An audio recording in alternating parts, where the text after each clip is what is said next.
Welcome, my name is Mark Abardi and this is Mark's Minutes. Today I want to talk to you about cycles and habit patterns. So, cycles and habit patterns, why do we have these habit patterns? Why do we find that as we're coming through life we continuously repeat the same old cycle? Oh, I'm here again. How did I get here again? Oh, I thought I had dealt with this issue. Oh, not you again.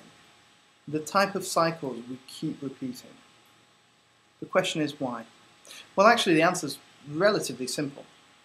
Psychologists identify these things called schemas. Schemas are rules of thumb. They are like little boxes where we generalize. Our brain generalizes because there are billions of bits of information every second coming towards us, and we need to be able to group those so we can incorporate them into our consciousness. Now, our consciousness, I think, absorbs about 60 bits per second of information. So you can imagine that compression rate needs to be very well ordered. And just like anything, you group things into a box, you can then deal with them more easily. Like, for example, these schemas are general rules of thumb. So, for example, you're walking down the street. A general rule of thumb is that the street isn't going to fall out beneath your feet. General, yeah, that's a good schema to have. Otherwise, you'd be treading like this. On top of that, you also wouldn't be breathing because you don't know that the air is safe for you. So the schema that the air is safe is the same as the schema that the floor is safe.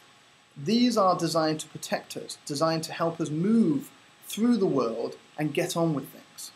So we can build houses and build swimming pools and computers that can record.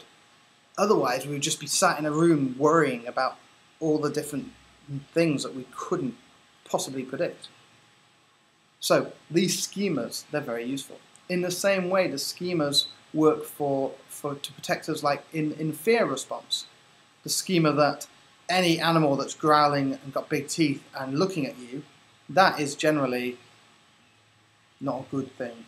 So, do something about it. The other thing is we can apply these schemas to generalizations, which is what they are, they're generalizations. The only problem is that socially we've come into contact with these generalizations. We've started to look at what generalizations are. For example, if you generalize that all black people were violent and would shoot you if you spoke to them, which unfortunately there are some people who are cursed with the perception of racism, that races are different in some way from each other. But if you're cursed with this concept that black people are different, then you will start to look for evidence that supports you. Because the most fundamental thing in humans is they want to be right. It's very simple. Everyone wants to be right. Everyone thinks they're right. Hitler thought he was right. Hitler thought he was doing a good thing.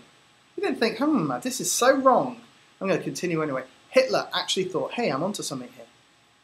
So they all think, they all want to be right. And that's the thing that unites us all as humans.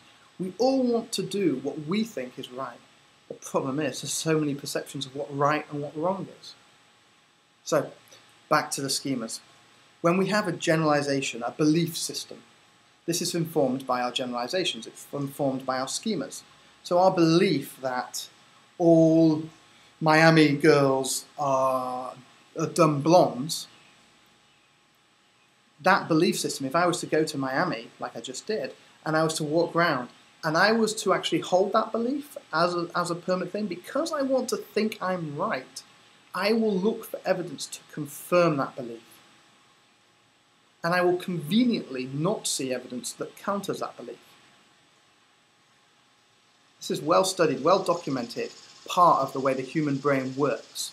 We look for evidence to confirm what we believe. So if you hold a belief strong, then you will continually support that belief with more and more information. Not that it's the objective truth, just that that's your subjective truth.